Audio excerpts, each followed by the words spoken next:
Bienvenue dans cette nouvelle édition du Non-Stop Info. Voici les titres de l'actualité.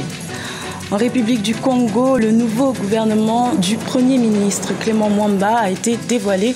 Cette équipe de 38 ministres qualifiée de gouvernement de rupture accueille 15 nouveaux entrants. Aussi dans l'actualité, en République démocratique du Congo, la nouvelle plateforme de l'opposition Alternance pour la République a désigné Moïse Katumbi comme candidat commun à la prochaine présidentielle. Vous entendrez les propos des responsables de cette coalition dans cette édition. Et puis, focus sur les artisans du marché de Nsinga au Cameroun.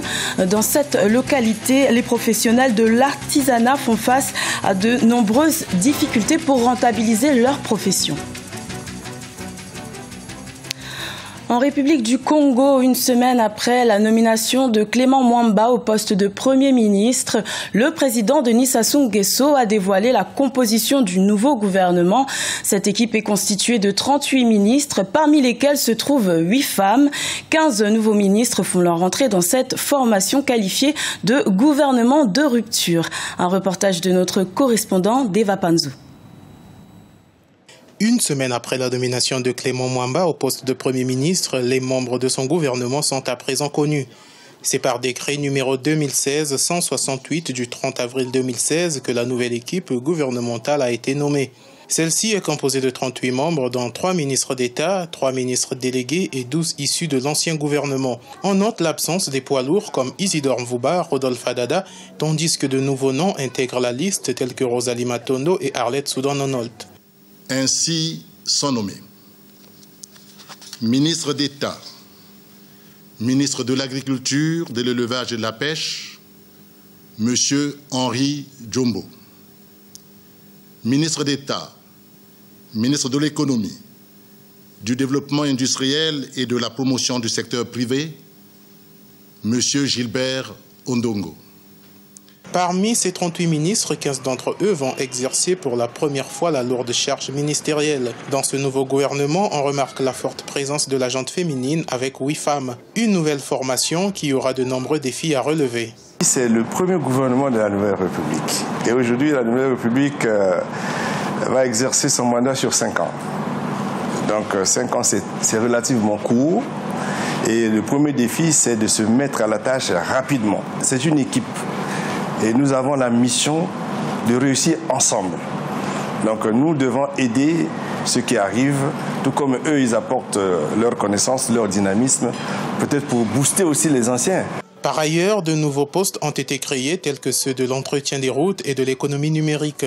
L'opposition républicaine obtient le ministère de l'enseignement technique et professionnel, de la formation qualifiante et de l'emploi, qui sera dirigé par Nicéphore Fila Sainte-Eude, coordonnateur de la Convention des partis républicains. Le premier conseil des ministres est attendu en début de semaine.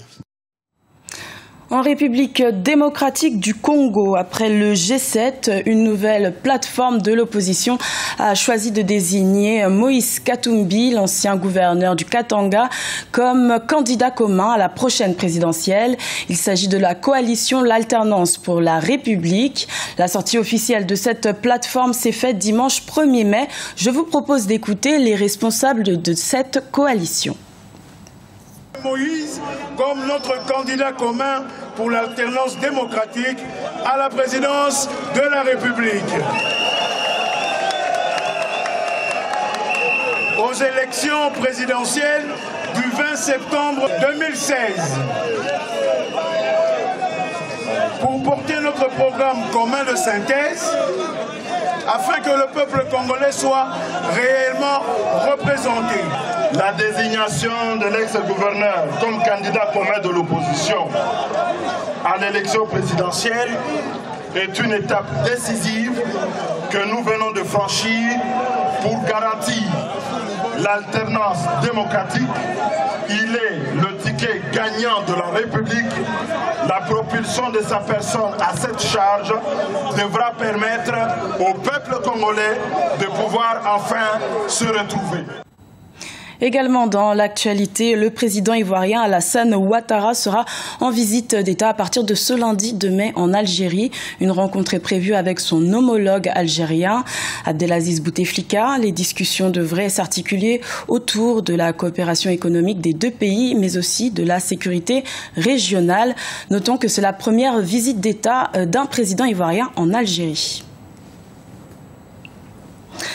La fin de l'année scolaire approche et les examens aussi. Au Bénin, les autorités en charge de l'organisation des examens scolaires s'activent pour assurer la réussite des différentes sessions de l'année 2016.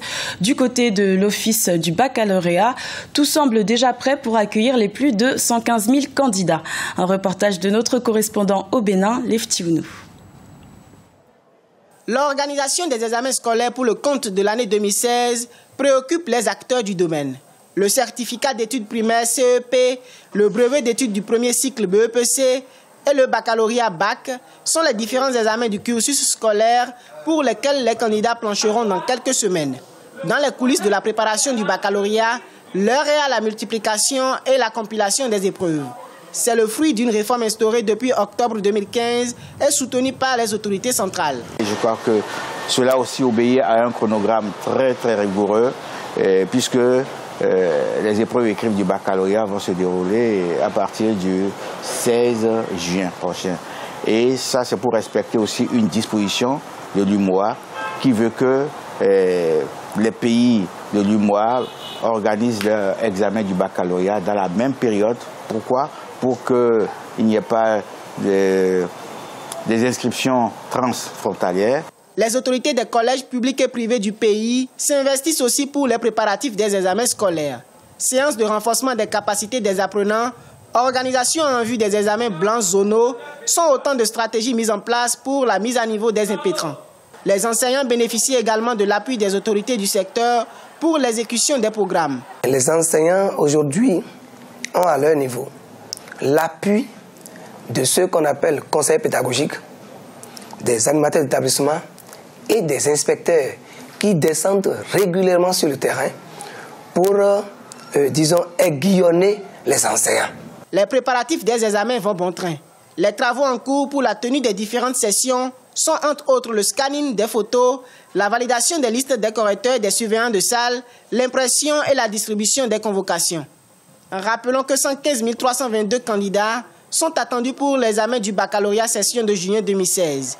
Les candidats sont répartis dans 149 centres de composition sur toute l'étendue du territoire national. Dans le reste de l'actualité, la capitale zambienne Lusaka accueillera du 22 au 24 mai à l'Assemblée générale de l'Association des institutions africaines de financement du développement.